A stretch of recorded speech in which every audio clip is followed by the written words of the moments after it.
Nice to meet you. There's my resume. Awesome. You can start out. Alright. So, why would you like to work in this video game industry? Basically, I mean, ever since I was a kid, I've always had like a passion for video games. Like, I don't know, early on it was like the Sega Genesis, and then it slowly just developed, and I've just always had a love for it. And then as I got older, I also fell in love with the sound aspect of like producing audio and stuff like that. So I think melding the two together would just be kind of perfect for me. So why specifically would you like to work for Blizzard Entertainment? Well, just because you guys treat your employees really well, clearly. The projects that you guys do are up to a professional standard, and I don't know, you guys just run a really good company. Alright, so so what kind of projects have you participated in with your editing and recording skills? I mean, personally, I've put out a lot of music myself. I've worked on collaborations with other artists as well, mainly focusing on like kind of electronic music, but a lot of experimental stuff as well. And then I've also done a lot of like school projects as well, recording and that aspect as well. Are you looking to work at our location in Irvine? Yes. Yeah, that would be the closest one, but depending on, where I'm needed, I'd be willing to travel as well. That's great. And I see from one of your main accomplishments, you've revived a clothing company. How did that happen? Basically, I had so the Gouge Clothing was a company back in like the late 80s and 90s, and then it went out of business. It was owned by my dad. And then recently I've kind of been working on reviving that, slowly printing shirts and just shipping them out independently. That's pretty cool. Do you believe that sound is half the picture? Definitely. I mean, you could have the best visual aspect, ever, but if the audio is poor, it completely suffers from that. A picture can totally suffer from that, or a video game. Let's see. And let's say down the line you somehow don't end up in the video game industry. Are there any other fields you would like to go into with your skills? Editing for video. I'd also be interested in like maybe live stuff as well, like concerts and doing live audio for that. Somewhere I'd like to do something in the realm of sound, but I think video games are the number one preference for me. Have you ever played any of our Blizzard games? Oh yeah, definitely. Which one? Well, when I was younger, it was World of Warcraft because everybody was playing that, and then more recently, I mean, you can't avoid Overwatch. It's been a big thing lately. Oh, All yeah. my friends. Yeah, the year and everything. Alright, I don't have any further questions. In this industry, taking direction and criticism is high. Do you think you are able to take that well? Oh, for sure. Yeah, I mean, if anything, I critique myself a ton anyway. So, I don't know. That's just the way it works for me with putting out a project. I'll criticize myself first. Like once it's out, it's out. So, I'll criticize myself first and be like, oh, I should have done that better. I should have done that better. And then if someone, says the same thing to me, it's like, that's how you learn, I think. I will always want to be learning and increasing my skills. So I think that's the best way, is criticism. Can I ask a question? What's your take on VR? I think it's got a lot of potential. I think at this point, we're really in the first generation of VR. I think that's the way things are going, but the technology isn't 100% there. The motion sickness thing, and I don't know. I think it's got potential. Like survival horror in VR. Like I really want to try the new Resident Evil in VR, but it's not to the point yet where it's ready. Like I don't know. I'm never the first one to jump on it. Like look at the first iPhone versus the iPhone 7 now. the technology is so much better, and it just needs time. It needs time. All right. I have no further questions. Cool. Thank you, Thank guys. you. Whenever you're ready, come on in. Hi, I'm Ashley. Nice to Hello. meet you. Nice to meet you. Nice to meet you. Thank you for coming. Thank you for having me. All right, so I think first and foremost, Universal, we are a huge company. We are extremely competitive for our jobs.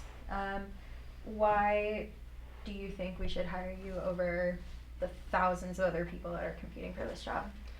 I'm very hardworking Mhm. and I learn quickly. And I do get along well with others, even those that I don't personally like. They tend to like me, so it's kind of easy to maneuver around that usually. That's yeah. Awesome, thank you. Well, as a PA, it can be quite stressful, and so I was wondering how do you deal with pressure and stress, especially on sets? I tend to move a little bit quicker when I'm dealing with stress, which is kind of weird. But I guess I feel like the job needs to be done quicker, and then the stress can be over with faster. Sometimes I have to take a quick breath and like collect my thoughts, and then I'll be good after that. Awesome. So why do you specifically want to work for Universal as opposed to any other company? It's funny because when I watch movies, the ones I tend to like the most are from Universal. It's not even like a bias or anything. I don't really think any company is necessarily better than the other one. But when I watch movies and I enjoy them, I notice they tend to be Universal, and I guess I have a respect for that. Awesome. Well, we like to hear that, so thank you very much. Welcome. All right. So I see you have a lot of on-set experience as well, which is great. And here our sets move very quickly. Everything is very fast-paced. We are turning out a lot in a very short amount of time. And you mentioned that you do move quickly under stress, which is great, and that you also have the ability to deal with difficult people. Have you ever had an experience on a set that you've worked at where you've had to work with somebody really difficult and that made your job basically impossible? How did you move forward and focus on completing that project? I did vent, which helped. But I also was working in a separate department from him, but it also affected my job because I was the second assistant to the director. So they had me like asking people to come on or telling people, I'm sorry, like we don't need you.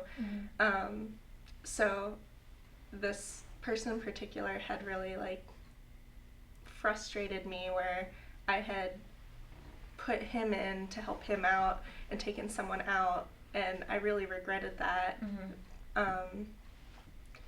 But you know, it was just kind of what we had to go with. I knew like I couldn't really take it back, and we had to keep working with him regardless. So and he wasn't in my department, so I didn't have to luckily deal with him too much. But Say somebody was in your department and you did have to. How would you deal with that situation? I try not to talk to people too much if I feel like I'll get too irritated with them or something. So normally, unless I have to talk to them, of course, which then, yeah, I'll go, but I won't be malicious. I can be cordial. But I'll go to like someone else, like if I know like they don't specifically have to do it. Unless I see they're not doing something, then I could ask them like, could you do this for me? Awesome. All right. I know when starting out, like not everyone wants to stay in the PA position forever. So where do you see yourself in 5 years?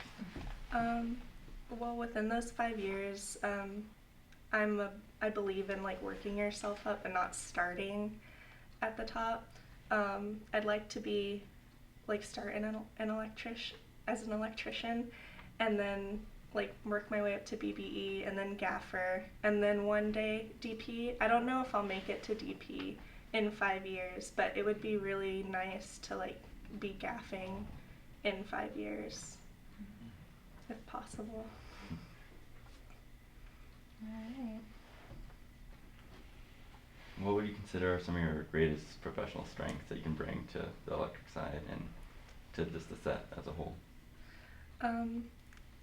It was kind of the answers I had earlier. I get along well with others, and I work hard and I learn quick. And I would say I'm easily adaptable as well, where if someone needs me to take over a position, I can, like at last minute. I've had to do that before where I had to switch departments for a few hours. Yeah. Tell us about that. Tell us about when you had to switch departments. I was in the grip and electric team on a set, and the second assistant director had a really serious family problem that just came up. She didn't know about it until like then, and there wasn't anyone else who knew how to be a second assistant to the director, so the first assistant director came to me and asked if I could take over her role for a few hours. I wasn't very happy about it because I don't particularly like working on production side of things, but I did it because I knew like it was for the good of the production, and it helped her out definitely, and they all appreciated it, you know, which I'm glad like I was able to help them out in the long run for that. That's awesome that you have, you know, competency in different areas where they're able to ask you to fill in last minute. Thank you. That's really, really great. Cool. So definitely you're adaptable, you're flexible, you have a lot of knowledge, which is awesome. Thank you. Yeah, I don't have any further questions. Do you? Just one other. Sets, so like a set environment varies from set to set. I was wondering what kind of work environment do you prefer most? Well, one that runs smoothly, but I know a lot of sets aren't like that. I just like a set where there isn't a lot of miscommunication. I think that's really important, and it happens really easily on sets, but on the sets where everyone knows what they're doing and the director knows what they want, and you know the AD like knows what they're doing, and et cetera, like it makes it a lot easier to work on, like even if there are some bumps in the road, but it helps out a lot, I think, to be organized like that. Awesome. Thank you. Great. Well, thank you so much for coming in. Thank you for having me. Nice to meet you. Nice to meet you.